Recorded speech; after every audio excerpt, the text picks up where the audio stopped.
Hello everyone. Welcome to BYK Book Summary. I am Amin. Here we decode the inspiring journey, mental warfare, and empire building life lesson of the world's greatest legend. Today topics and their biggest secret are right on your screen. Let's dive in with my AI co-host. You ever notice how some people or some ads just have this knack for getting you to say yes? Well, it's not magic. It's actually science. So let's dive into these 6 psychological triggers that are quietly shaping your decisions, probably without you even noticing. Come on, be honest. Think about that last impulse buy.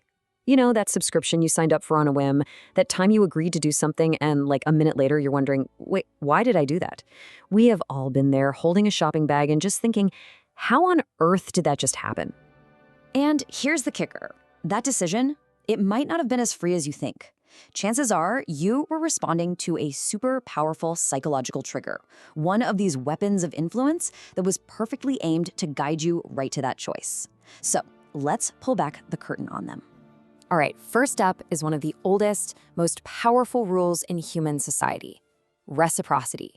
Seriously, you can think of it like this invisible social contract that connects all of us, a contract that can also be used to pull our strings. I mean, since we were kids, we're taught to repay favors, right? Someone gives you something and you feel this deep, kind of uncomfortable need to give something back. This isn't just about being polite, it's a gut-level instinct, and the pros at Persuasion know exactly how to use it. And this principle is everywhere. That free sample at the store that makes you feel just a little bit guilty if you walk away without buying the box? Yeah, that uses the exact same playbook as the free guide you download by giving up your email address. In both cases, it's not really a gift. It's the first move in a transaction, creating that little bit of psychological debt. So here's how you defend against it. It's all about awareness. The next time you're offered something for free, just take a second, pause, and reframe it in your head. The moment you see that gift for what it is, a sales tactic, you basically break the spell. You're free from that feeling that you owe them something. Okay, now let's get into a really powerful trio of triggers: commitment, social proof, and authority. These 3 love to team up, and when they do, they create this psychological force field that is incredibly tough to push back against. Let's break them down, starting with commitment. This is the classic foot in the door technique. See, we all have this deep-seated need to be and to look consistent. So a smart salesperson might start with a tiny question they know you'll say yes to. Once you're on that yes train, it becomes so much harder psychologically to say no later on because, well, you don't want to contradict yourself. Next up in this trio, social proof. Basically, when we're not sure what to do, we just copy everybody else. It's like we outsource our decision-making to the crowd. We look around, see what other people are doing, and we just assume that must be the right thing to do. It's a mental shortcut, for sure, but man, can it lead us down the wrong path. You see social proof working its magic everywhere. Why do we automatically think a restaurant with a line out the door must be amazing? Why do we instantly trust a product that has thousands of 5-star reviews? In those moments, we're not really thinking for ourselves. We're letting the wisdom of the crowd choose for us. And the last part of this trifecta is authority. We are just wired to listen to authority figures. This quote is so revealing because it shows it's not even about real authority. It's about the symbols of authority. A lab coat, a fancy title, a uniform, these things can trigger our obedience reflex, even if the person wearing them has no idea what they're talking about. The key to pushing back here is to question the source. Just ask yourself, is this person a real expert in this specific topic? Or are they just, wearing the expert costume? And is the crowd actually wise, or is it just a crowd following another crowd? All right, this next principle is probably the one that feels the most obvious, but it's also one of the most sneaky. It's super simple. We are way more likely to say yes to people we know and like. This feels like a no-brainer, right? Of course we'd rather buy something from a friend than a stranger. But here's the thing. Persuasion experts know exactly what ingredients make us like someone, and they use that recipe all the time. So what's in that recipe? Well, we tend to like people we find attractive, people who seem similar to us, maybe they like the same things we do, and people who compliment us. Just think about the entire industry of influencer marketing. It's built almost entirely on this one single weapon of liking. Defending against this one is straightforward, but it takes a little discipline. You have to consciously separate the request from the person making it. Ask yourself, am I buying this because it's genuinely the best option for me?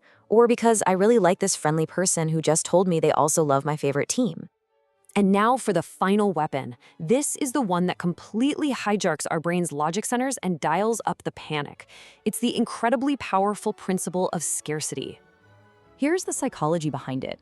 The thought of losing something is a much stronger motivator than the thought of gaining something of equal value. We hate missing out.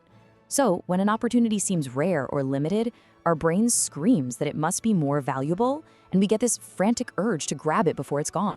See this number? Phrases like "only 2 left in stock" are designed to set off that alarm in your head. This is scarcity of quantity. All of a sudden, something you were just kinda looking at becomes a must-have item, all because the chance to get it is about to vanish. And the other side of this coin is scarcity of time. You know, the classic limited time offer or the 24-hour flash sale. It's a tactic designed to do one thing: stop you from thinking too much. It creates a deadline to force you into making a decision right now. So, when you feel that wave of urgency wash over you, just pause, take a breath, and ask yourself a simple question.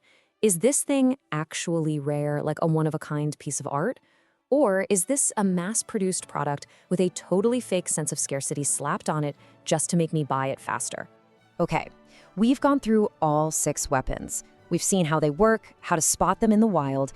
Now let's put it all together into a simple, powerful defense plan that you can use literally every single day. This is it, your 3-step plan. When you feel that emotional tug, that urge to buy or agree to something, first, just pause. Don't do anything. Second, name the weapon. Actually say it in your head, that's scarcity, or, okay, I see, they're using the liking principle on me. The moment you identify the tactic, you break its power over you. And then, only then, can you decide. You can make a clear, conscious choice that's actually your own. You know, once you know these principles, you start to see the matrix. It really gives you the power to recognize when you're being nudged and to take back the steering wheel. The triggers are always going to be out there, but from now on, how you respond to them, well, that choice is 100% yours. So, friends, that was the complete breakdown. Make sure to take a screenshot of this growth gift, this infographic, so this lesson stay with you. If you want to learn from legends every single day, join our community. I am Amin. Always remember, read more, think deeper. Let me know in the comments who we should cover next. See you in next episode.